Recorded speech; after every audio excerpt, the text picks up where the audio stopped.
They were never meant to be found. 3 U.S. Marines, bound hand and foot, bleeding, freezing, hidden beneath an abandoned bridge where no one ever went after dark. No radios, no weapons, no way out. The cold was already winning, minute by minute, breath by breath. And then, out of the rain, something moved. Not a rescue team, not the police, not anyone who was supposed to be there. It was a dog. Old, injured, limping. He didn't bark for help. He didn't panic. He looked at the dying men and ran. What that dog did next led an 11-year-old girl into a nightmare no child should ever face, and uncovered a truth so dangerous that someone was willing to kill to keep it buried. Stay with me, because what happened under that bridge will leave you in tears, and you won't believe who saved them.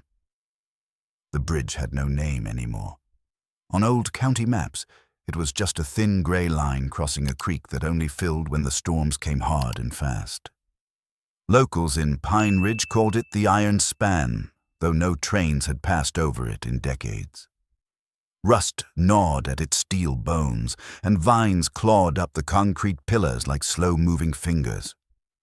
At night, especially on nights like this, the bridge seemed less like a structure and more like a warning. Cold rain fell in a steady, needling drizzle, soaking the forest floor and turning the dirt road beneath the bridge into slick mud. Wind rushed through the hollow, howling as it threaded between the girders, carrying with it the sharp smell of wet leaves and iron. The temperature had dropped faster than anyone expected. What had been a mild autumn evening was now biting and cruel, the kind of cold that worked its way through fabric and into bone.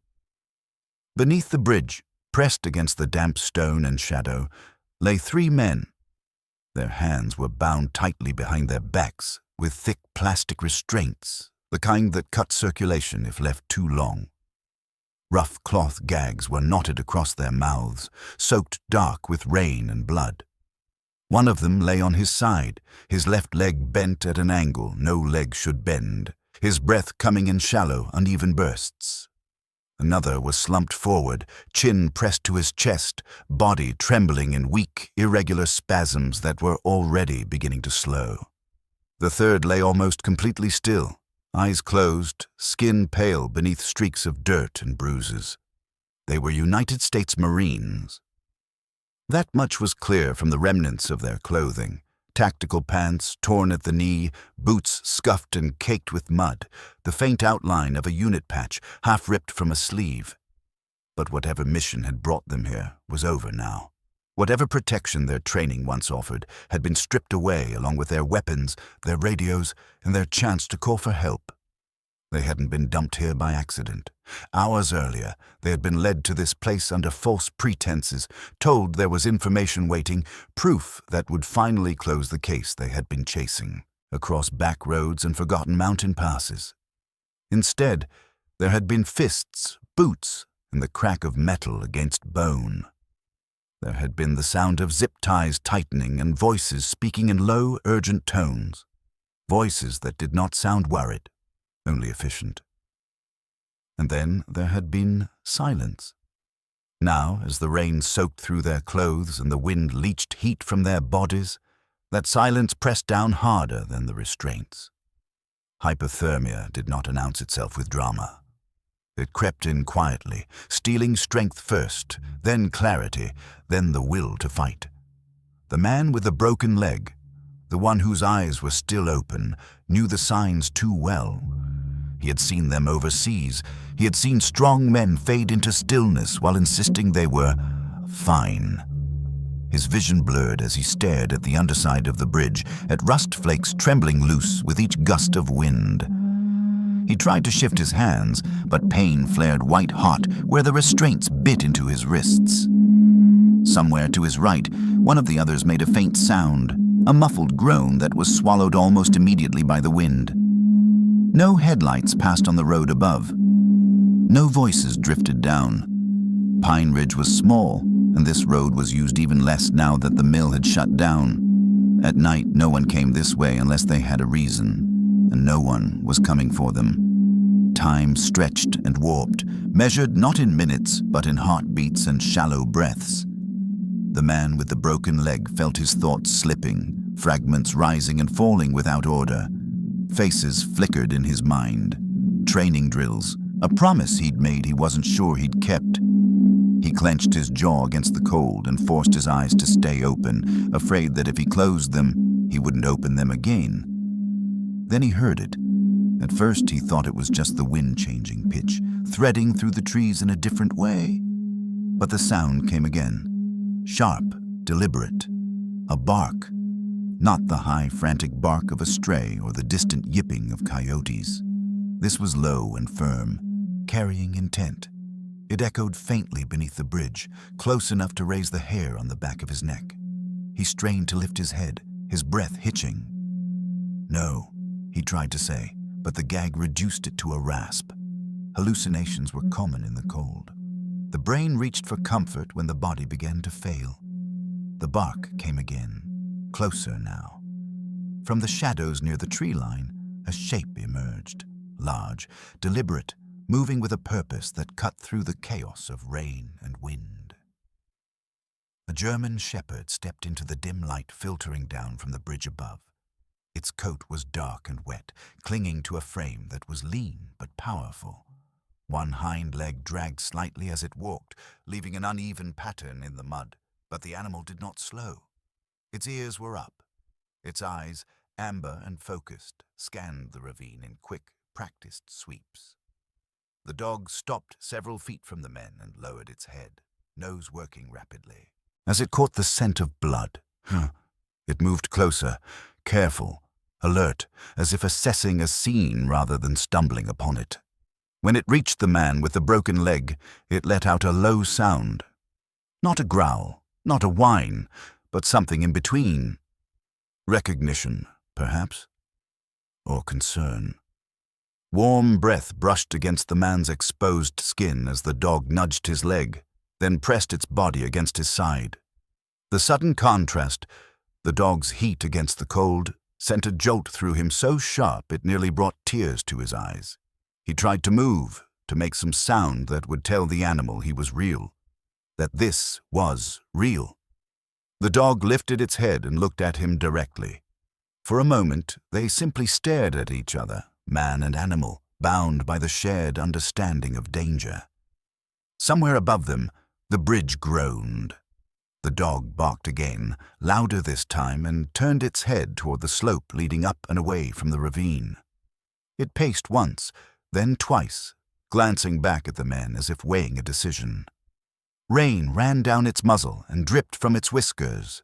Then, without hesitation, the dog turned and bolted into the darkness, disappearing between the trees with a speed that belied its limp. The man watched until his vision failed him again, until the shadows closed in. He didn't know where the dog was going or if it would come back. He only knew one thing with absolute certainty. They had been found. And somewhere out there, whether she knew it yet or not, her child was about to have her life split cleanly into before and after. If these stories touch your heart, don't forget to subscribe to Paws of Courage. Every click helps us share more tales of courage, compassion, and the incredible bonds that change lives. One dog, one human, one story at a time. Ranger ran with the rain stinging his eyes and the cold clawing at his joints. Each stride sent a dull ache through his back leg, the old injury flaring as mud sucked at his paws. He ignored it. Pain was familiar. Purpose mattered more. The forest around the iron span was thick and uneven, a mess of slick leaves, exposed roots, and narrow game trails that twisted through the hollow. Ranger moved through it with practiced instinct, head low, nose cutting through layers of scent, wet earth, rust, blood, fear. The men under the bridge had smelled like all three. That scent was burned into him now, as clear as a command. He did not run blindly. He ran with intention. Years ago, Ranger had learned what it meant to move when others couldn't. Back then, he had worn a harness and answered to sharp voices and hand signals. He had learned to search flood zones and collapsed structures to find breathing where everyone else heard only silence. He had learned to distinguish panic from death, urgency from chaos. Those lessons didn't disappear just because his body had slowed. They waited. "They're dying." Ranger burst through a stand of young pines and skidded onto the edge of a gravel access road. The rain softened the sound of his movement, but he didn't care who might hear him now. Whoever had left those men under the bridge was not the one he was looking for. He was looking for the girl. Emily Parker sat on the bottom step of her family's porch, knees pulled tight to her chest, watching the rain streak across the yard. The porch light cast a weak yellow glow over the gravel drive and the sagging fence line beyond it. She should have been inside. Her mother had told her so twice already. "Emily," her mother called from the doorway, voice tight with fatigue. "You're going to catch a cold. Get in here." Emily didn't answer right away. Her eyes were fixed on the tree line at the far edge of the property, where the woods swallowed the road and everything beyond it. Ranger had vanished into that darkness less than 10 minutes earlier, his movement too fast, too sharp to be simple curiosity. "This isn't right," Emily murmured, mostly to herself. Her mother sighed and stepped out onto the porch, pulling her sweater tighter around her shoulders. "He's a dog," she said gently, though there was strain beneath the words. "A stubborn one, sure. But he's done this before. He'll be back." Emily shook her head. Not like that. She could still see it. The way Ranger's body had gone rigid, ears pinned forward, the low sound in his chest that wasn't a growl but wasn't calm either. She'd seen him alert before, seen him react to deer, raccoons, even the occasional black bear that wandered too close to town. This had been different. This had been urgency. Her mother followed her gaze into the woods, rain dotting her hair. "Emily, please. It's late and it's cold. We'll look for him in the morning if we have to." In the distance, a shape broke from the trees. Ranger came running back up the drive, coat slick with rain, breath heavy but controlled. He didn't slow as he reached the porch. He skidded to a stop directly in front of Emily and barked once. Short, sharp, commanding. Then he turned, trotted a few steps back toward the woods, and looked over his shoulder at her. Emily's heart jumped. "That's him," she said, already standing. Her mother frowned. "What's he doing?" Ranger barked again, louder this time, then pawed at the wet ground impatiently. His tail was stiff, his eyes locked on Emily as if she were the only one in the world who mattered. "He wants me to come," Emily said. "No," her mother replied immediately. "Absolutely not." Emily hesitated, torn. "Mom, something's wrong. He's never—" "I don't care," her mother cut in, fear creeping into her voice now. "You're not going out there in this weather. Not at night." Ranger let out a low sound, almost a whine, and nudged Emily's knee with his nose.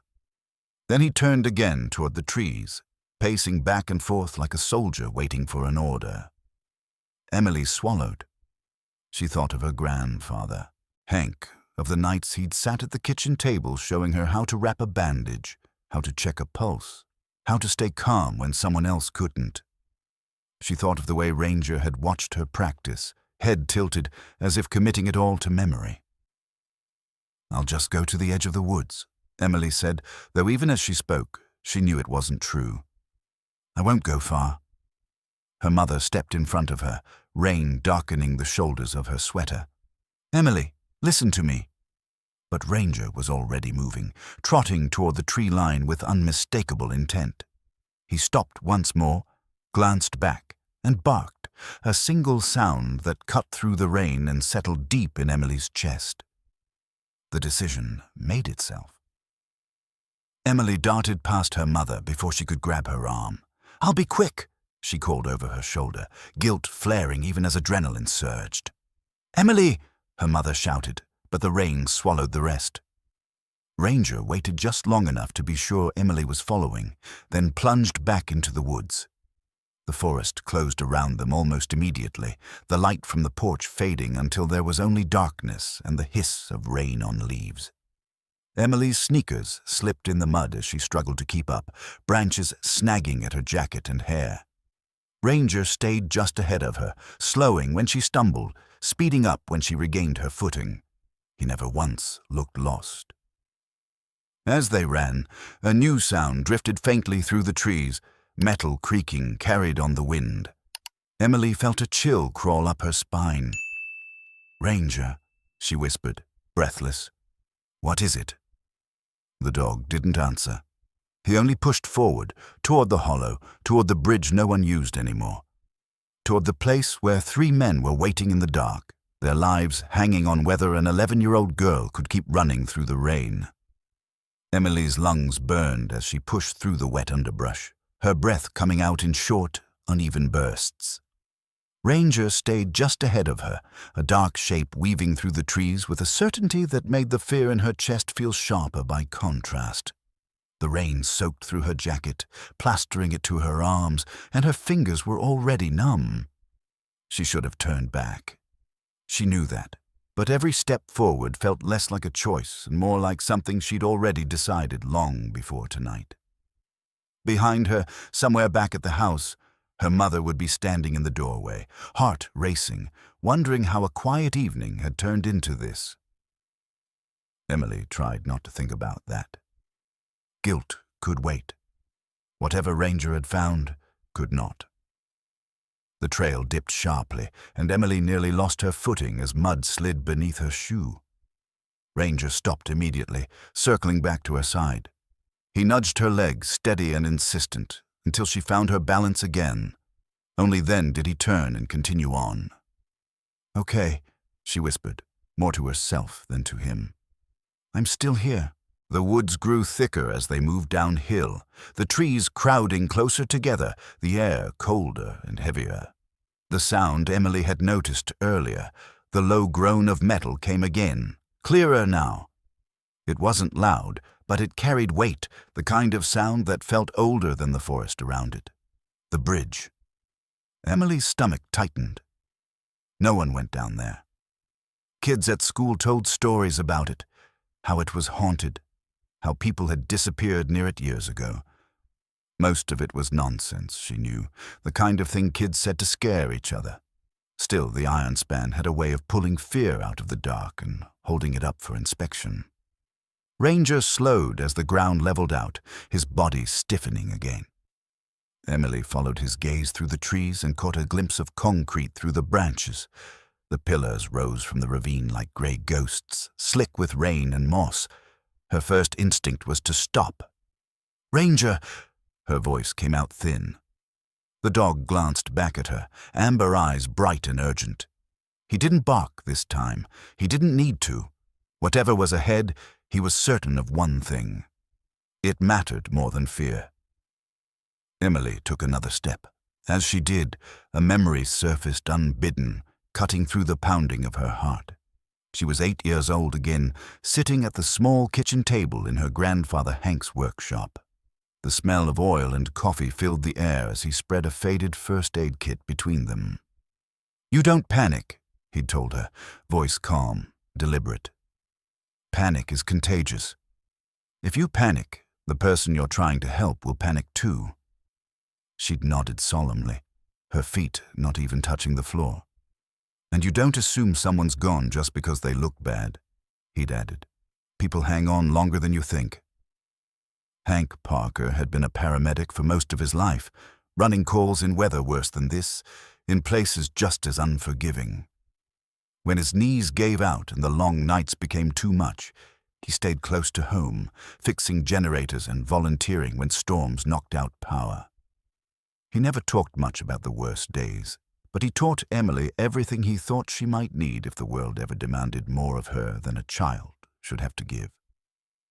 Those lessons pressed against her now, steadying her breath. She reached the edge of the ravine and froze. The smell hit her first, blood, sharp and metallic, cutting through the damp earth and wet leaves. Ranger moved past her, down the slope, his movements careful now, almost reverent. Emily followed, sliding more than walking, grabbing at roots and rocks to keep from falling.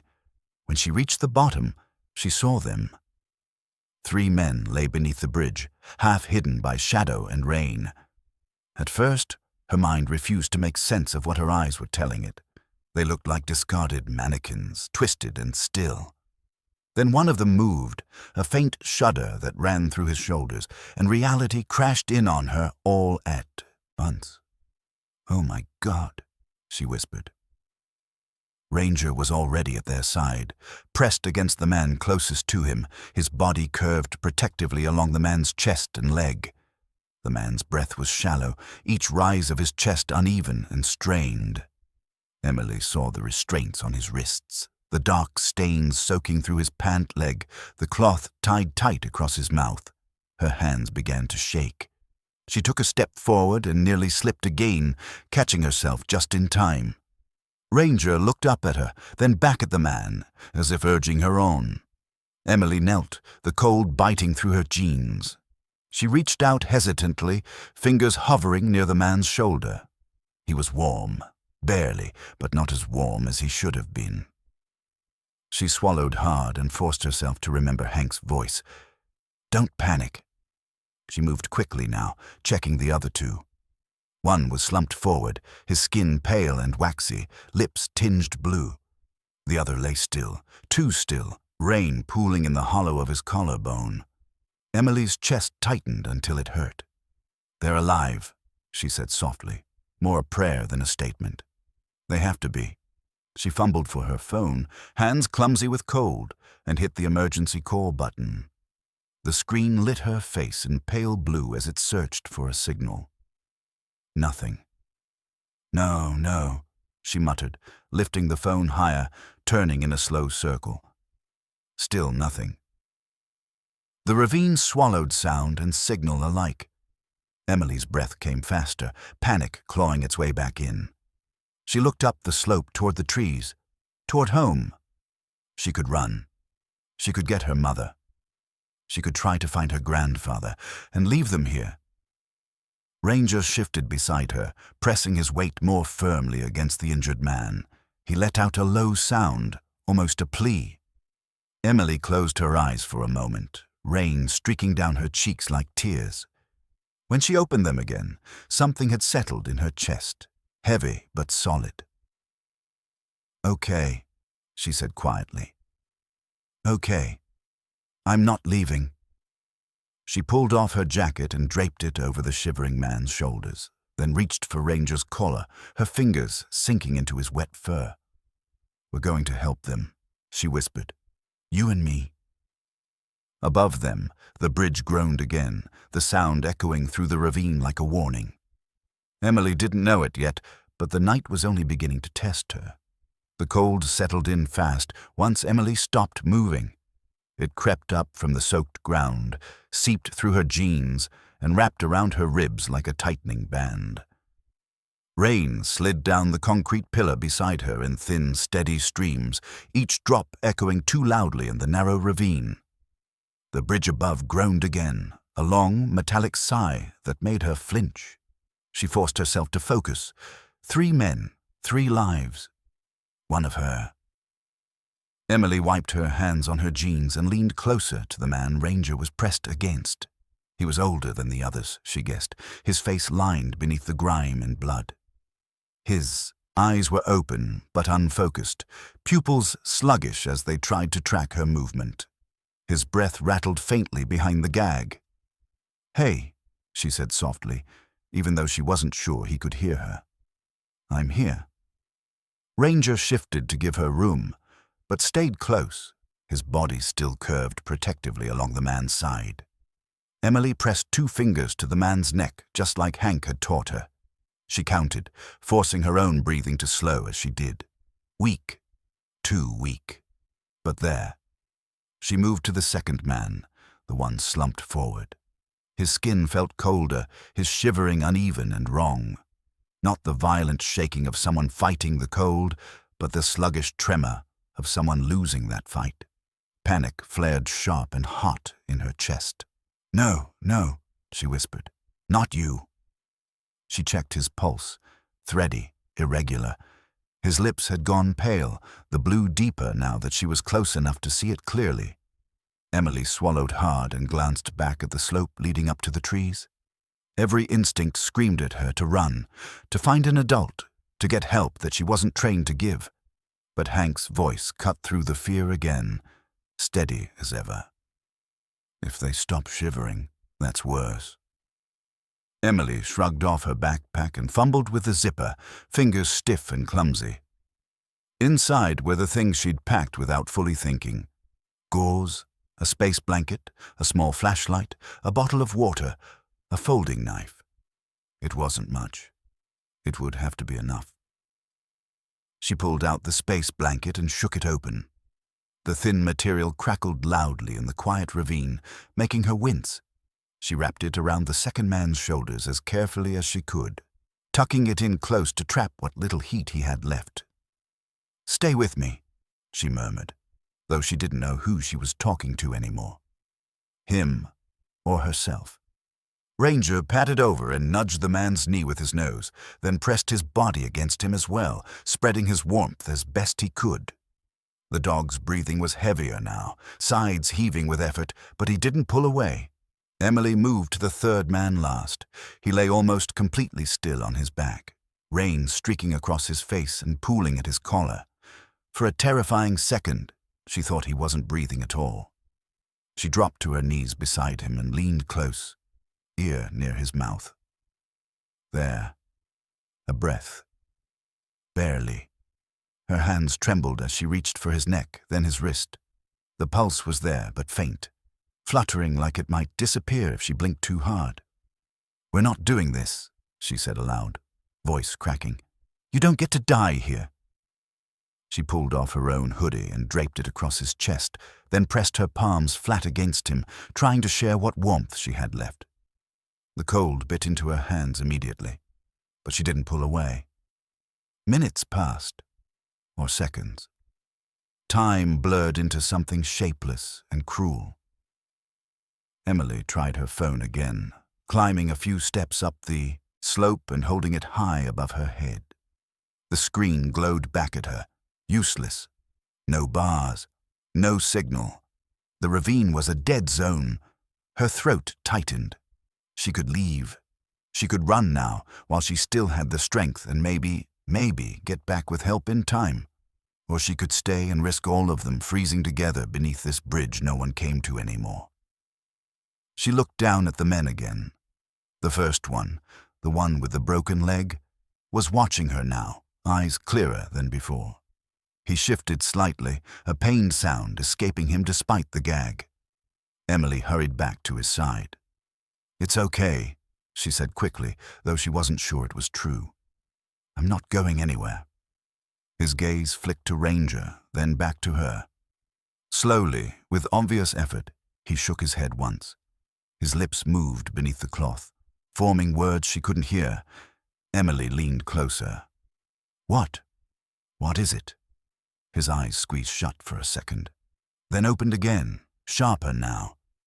He inhaled deeply, then exhaled with a faint, controlled force, as if trying to shape sound around the gag. "Don't. Leave," he rasped, the words barely audible. Her chest ached. "I won't," she said immediately. "I promise." The rain intensified, drumming harder against the bridge overhead. Water trickled down the concrete pillar and soaked into Emily's socks. Her teeth began to chatter, the cold finally working its way into her own body. She wrapped her arms around herself briefly, then shook it off. She didn't have time for that. Emily checked the restraints on the first man, fingers brushing against the thick plastic binding his wrists. They were tight, too tight. His hands were discolored, circulation already compromised. She reached for the folding knife in her pack, heart pounding. "Hold still," she whispered, absurdly aware of how little control she actually had. She worked the blade carefully between the restraint and his skin, sawing slowly, praying she wouldn't slip. The plastic resisted, biting deeper with each movement.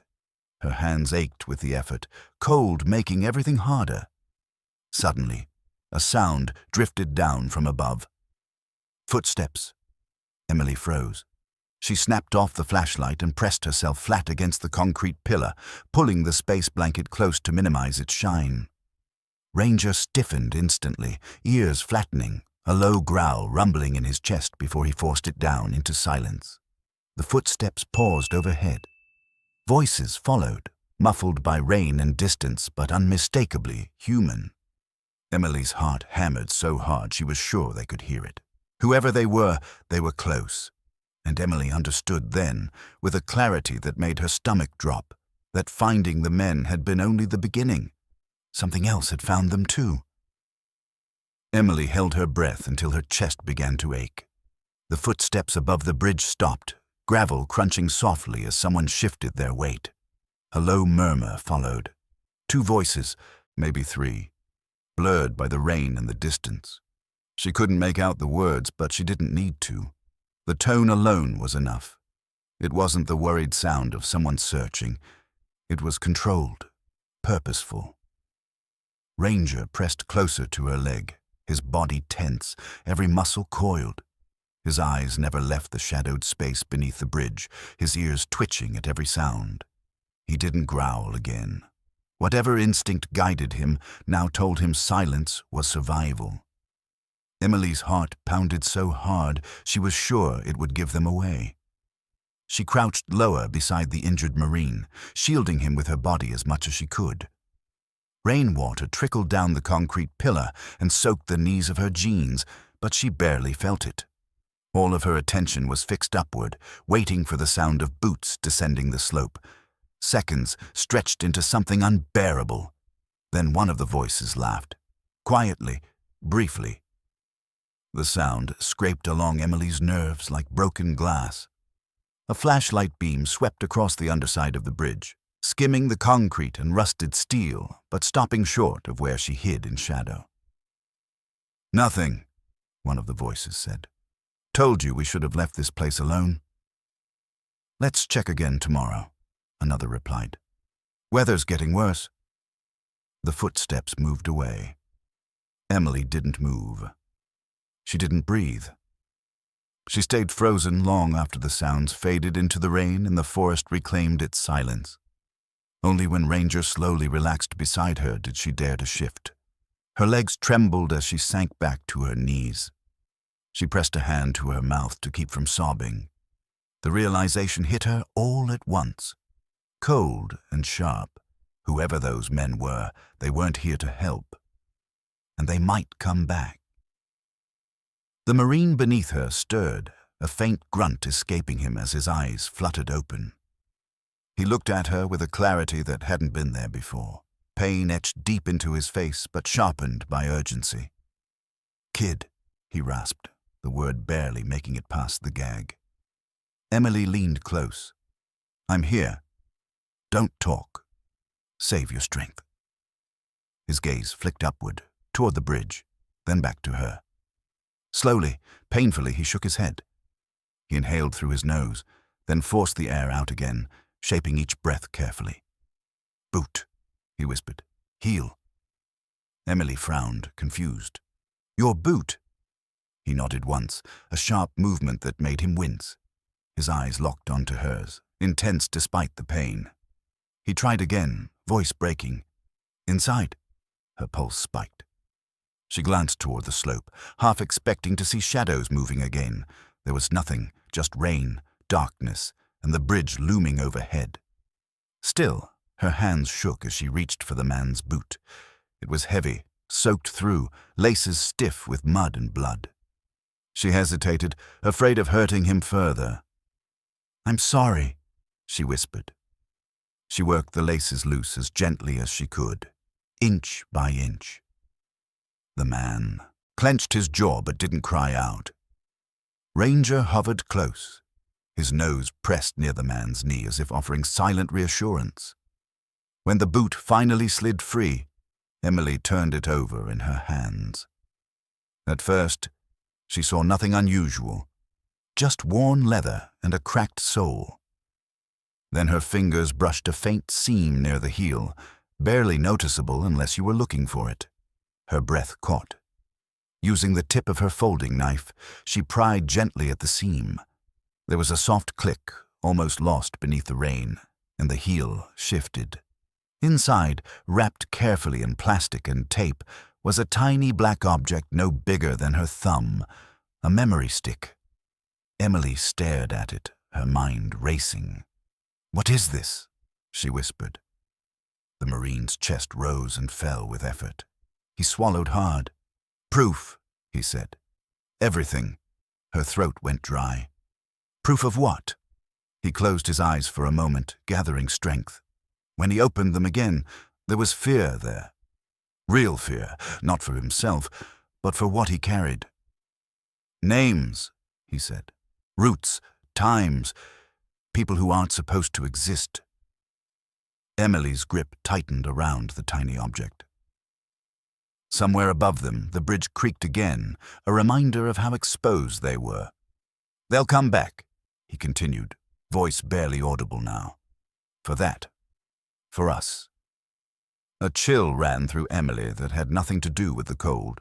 She nodded quickly, tucking the memory stick into the inside pocket of her jacket. "I won't let them have it," she said, the words tumbling out before she could second-guess them. The Marine exhaled, a sound that was almost a sigh of relief. His head rolled slightly to the side, strength draining from him again. Emily pressed her hands flat against his chest. "Stay awake," she urged. "Please, just stay with me." Ranger shifted, moving closer to the second Marine, the one whose shivering had nearly stopped. He nudged the man insistently, then looked back at Emily with a sharp bark, low and urgent. "I know," Emily whispered. "I know." She crawled over, checking the man's pulse again. It was weaker now. Too weak. Panic flared hot in her chest, threatening to overwhelm her careful calm. "We need help," she said aloud, the words heavy with realization. "Real help."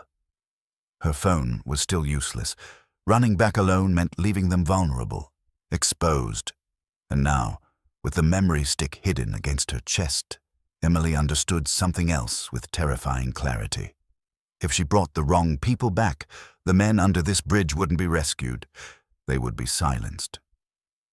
Emily looked at Ranger, rain dripping from his ears, his body taut with readiness. An idea sparked, fragile, desperate, but bright enough to cling to. Ranger wasn't just a dog. He had run with purpose. He had found her for a reason. She cupped his face gently, her fingers cold against his wet fur. "Can you do it?" she whispered. "Can you get help?" Ranger's ears pricked forward. He met her gaze, steady and focused, as if he understood every word. Emily swallowed hard and glanced once more at the slope, at the darkness beyond the bridge. Whoever had come looking earlier might return at any moment. "There's no one else," she said quietly. She took a shaky breath and nodded, the decision settling into her bones. "Okay," she told Ranger. "We're going to do this." Above them, thunder rolled faintly through the mountains, and the rain kept falling, as if the night itself was holding its breath for what came next. Emily pressed her forehead briefly against Ranger's, rain dripping from her hair onto his muzzle. Her hands were shaking now, not from the cold, but from the weight of the choice she had made. If this went wrong, there would be no fixing it, no second chance. "Go," she whispered. "Go to the station. You know the way." Ranger didn't hesitate. He turned once as if committing her face to memory, then bounded up the slope. His back leg slipped on the wet clay, sending a spray of mud behind him, but he recovered quickly and kept climbing. Within seconds, he was swallowed by the trees, his dark shape dissolving into the storm. Emily exhaled slowly and forced herself to stay focused. She turned back to the men beneath the bridge, the memory stick a small, solid weight against her chest. The rain had picked up again, falling harder now, driven sideways by gusts that cut through her clothes. "Help is coming," she said softly, though she wasn't sure who she was trying to reassure. "Just hang on." She repositioned the space blanket around the second Marine, tucking it tighter beneath his shoulders. Ranger's warmth was gone now, and Emily felt the difference immediately. The man's skin felt colder under her hands. She rubbed his arms briskly, murmuring encouragement, counting under her breath the way Hank had taught her when she was little and scared. Above them, the bridge creaked again. The sound no longer startled her. She had no room left for fear. Miles away, Ranger ran. The old access trail that led to the flood warning station was barely visible in daylight, let alone at night in the rain. Years of neglect had turned it into a narrow ribbon of mud winding through the trees. Ranger followed it by scent and memory, his lungs burning, his injured legs screaming with every stride. He had been here before. Long ago, during training exercises when men in bright vests had praised him for finding routes others missed.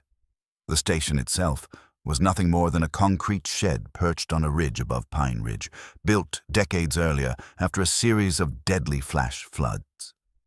Most people forgot it existed. Ranger hadn't.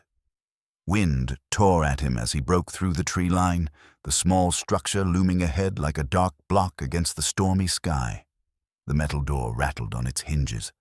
A rusted antenna jutted from the roof, swaying. The siren rope hung just inside the doorway, frayed but intact. Ranger didn't slow. He lunged forward, jaws closing around the rope. The first pull barely moved it. He growled, braced himself, and pulled again, harder this time. Pain flared white-hot in his leg, but he ignored it. On the third pull, something deep within the structure shifted. The siren screamed to life. The sound tore through the valley, long and low at first, then rising into a piercing wail that cut through rain, trees, and distance alike. It echoed off the mountains, rolling outward in waves, impossible to ignore. Ranger released the rope and staggered back, chest heaving. He lowered himself to the cold concrete floor, ears flattened against his head as the siren continued to howl above him. Down in the ravine, Emily's head snapped up. The sound reached her as a faint vibration at first, then grew louder, unmistakable.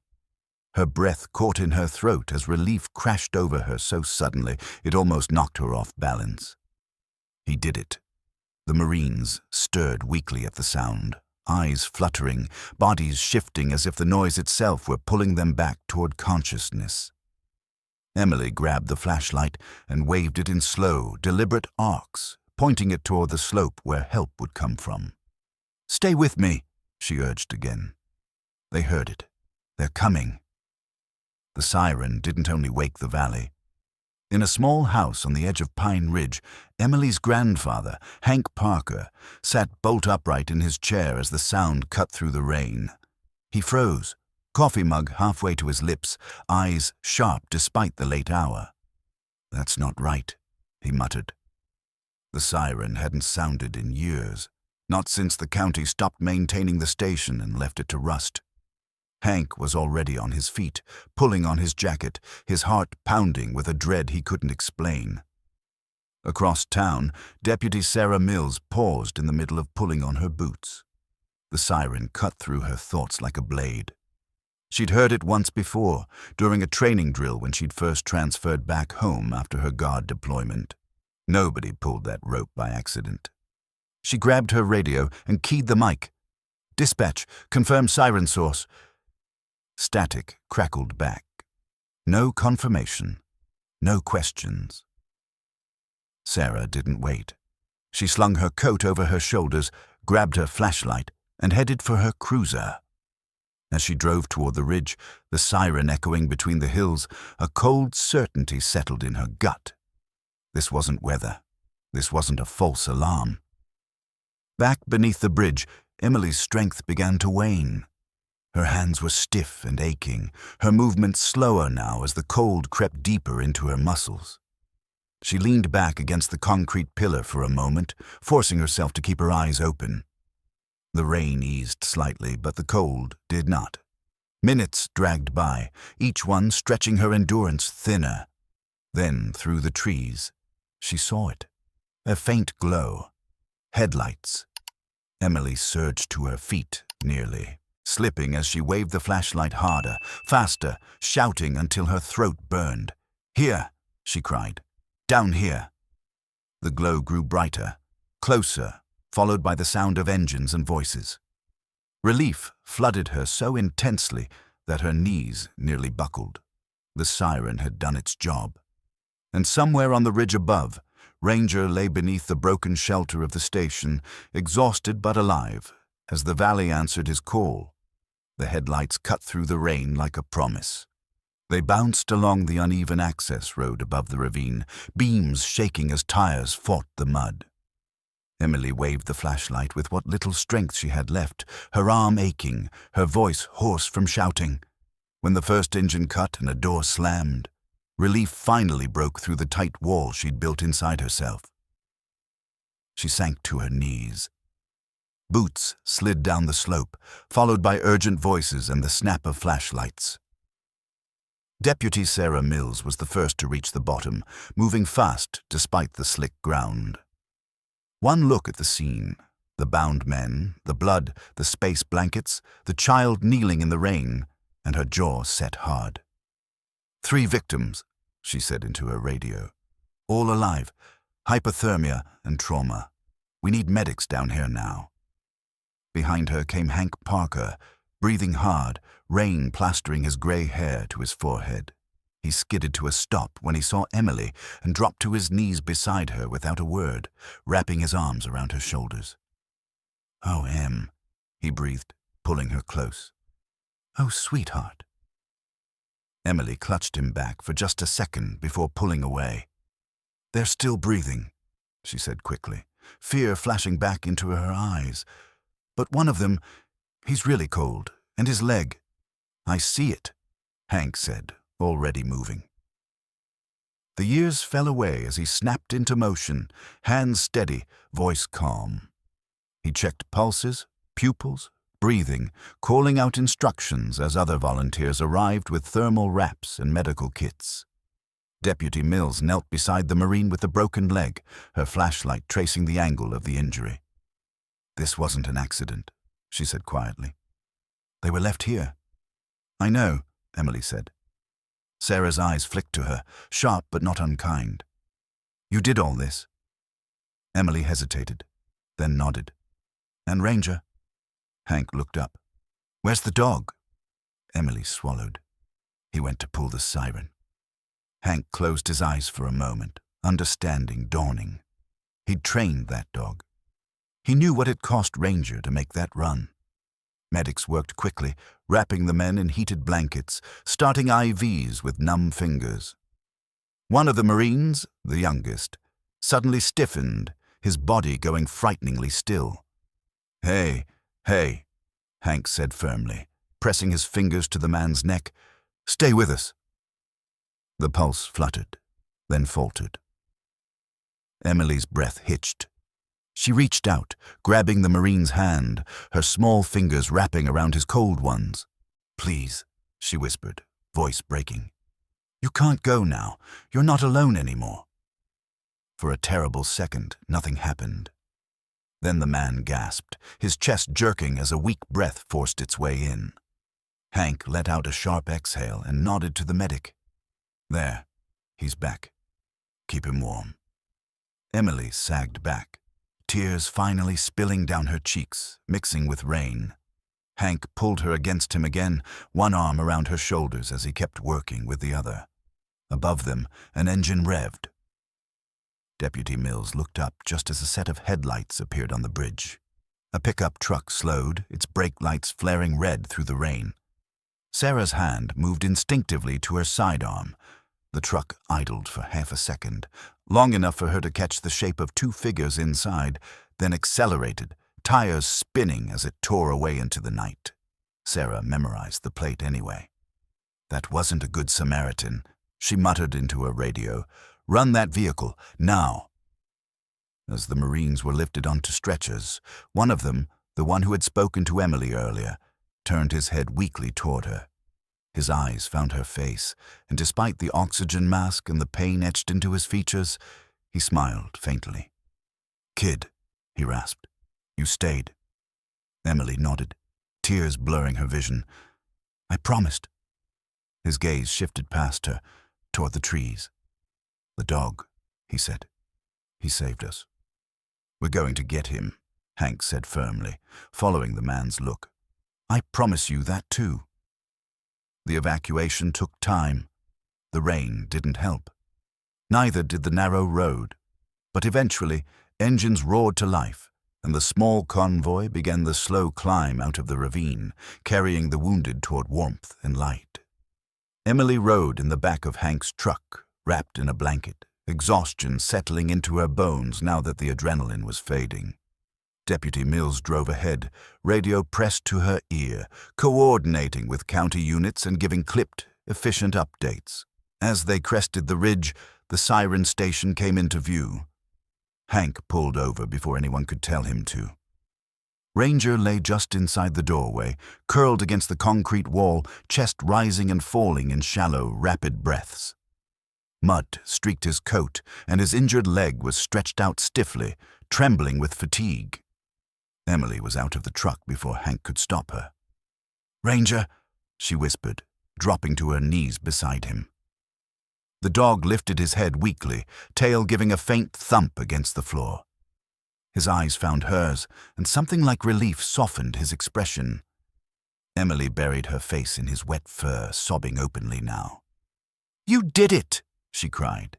"You did it!" Hank knelt beside them, checking Ranger carefully. "He's exhausted," he said, voice thick. "But he's alive." Deputy Mills watched from the doorway, rain dripping from the brim of her hat. She looked back toward the road, then down at the memory stick Emily had pressed into her hand earlier. "This goes deeper than I thought," she said quietly. "Whoever dumped those men wasn't finished with them." Emily looked up, clutching Ranger's collar. "They'll come back," she said. "They said they would." Sarah met her gaze, something fierce and protective settling in her eyes. "Not tonight," she said, "and not without us waiting." As the siren finally fell silent behind them, the storm began to ease. The cold still bit hard, but the worst of the night had passed. For 3 Marines, for 1 battered dog, and for a little girl who refused to walk away, the race against the cold had been won. But the truth they'd uncovered was only just beginning to surface. The storm broke just before dawn. By the time the sun edged its way over the ridgeline, the rain had thinned to a mist, and the mountains around Pine Ridge sat wrapped in low, drifting clouds. Emergency lights flashed in steady rhythm outside the small regional hospital as stretchers were rushed through the doors. Nurses moved quickly, voices calm but urgent, hands practiced and sure. All 3 Marines were alive. That fact alone felt unreal. Emily sat on a hard plastic chair in the hallway, a blanket draped around her shoulders, Ranger's head resting heavily against her leg. The dog had been examined, cleaned, and given fluids, his injured leg wrapped carefully. He was exhausted, every breath deep and deliberate, but when Emily's fingers brushed his collar, his tail thumped once in response. Hank stood nearby, arms crossed, watching over both of them like a sentry. Across the hall, Deputy Sarah Mills spoke in low tones with 2 federal agents who had arrived quietly, without flashing badges or announcements. The memory stick lay on the table between them, sealed inside an evidence bag. What it contained changed everything. Maps, dates, names, transfer routes disguised as disaster relief shipments. Footage taken from hidden cameras, showing men shaking hands beneath banners meant to promise help, and files marked with identifiers that made Sarah's stomach drop. Cases listed as missing, presumed dead, quietly closed without answers. The 3 Marines under the bridge had stumbled onto a chain that was never meant to be pulled. "They weren't just going to kill them," one of the agents said grimly. "They were going to erase them." Sarah glanced down the hallway toward Emily, her jaw tightening. "Not tonight," she said again. The news traveled fast, though details were kept tight. By mid-morning, the iron span was sealed off with yellow tape, deputies posted at both ends. A burned-out pickup truck was found abandoned miles away, its plates matching the one Sarah had memorized in the rain. No one from Pine Ridge was surprised when arrests followed. The town was quiet in the days that came next, the way it always was after something big passed through. People nodded to one another a little longer at the grocery store. Conversations lingered on porches. The bridge remained closed, a silent scar across the ravine. Emily returned to school, though she felt different now, like she was standing slightly outside of herself, watching the world move on. Ranger walked beside her every day, slower than before, his limp more pronounced but worn with a strange kind of pride. 3 weeks later, the town gathered in the small community park beneath strings of white lights. The banner hung crooked between 2 oak trees, hand-painted by the art class at the elementary school. It showed a bridge, a girl, and a dog standing in the light. Folding chairs filled the grass, neighbors murmuring softly as the evening sun dipped low. Emily sat in the front row with Hank and her mother, Ranger lying at her feet, wearing a new collar that gleamed softly in the fading light. Deputy Sarah Mills stepped up to the podium first. She didn't wear her uniform this time, just a simple jacket and jeans. Her voice carried easily across the park. "We don't always get to choose when courage is asked of us," she said. "Sometimes it shows up in the middle of the night, in the cold, when no one's watching." She gestured toward the side of the stage. 3 men stepped forward, moving carefully but under their own power. Staff Sergeant Ethan Cole walked with a cane, his leg still healing. Beside him were Corporal Noah Kim and Lance Corporal Diego Reyes, thinner than before but smiling, alive in a way that felt like a gift.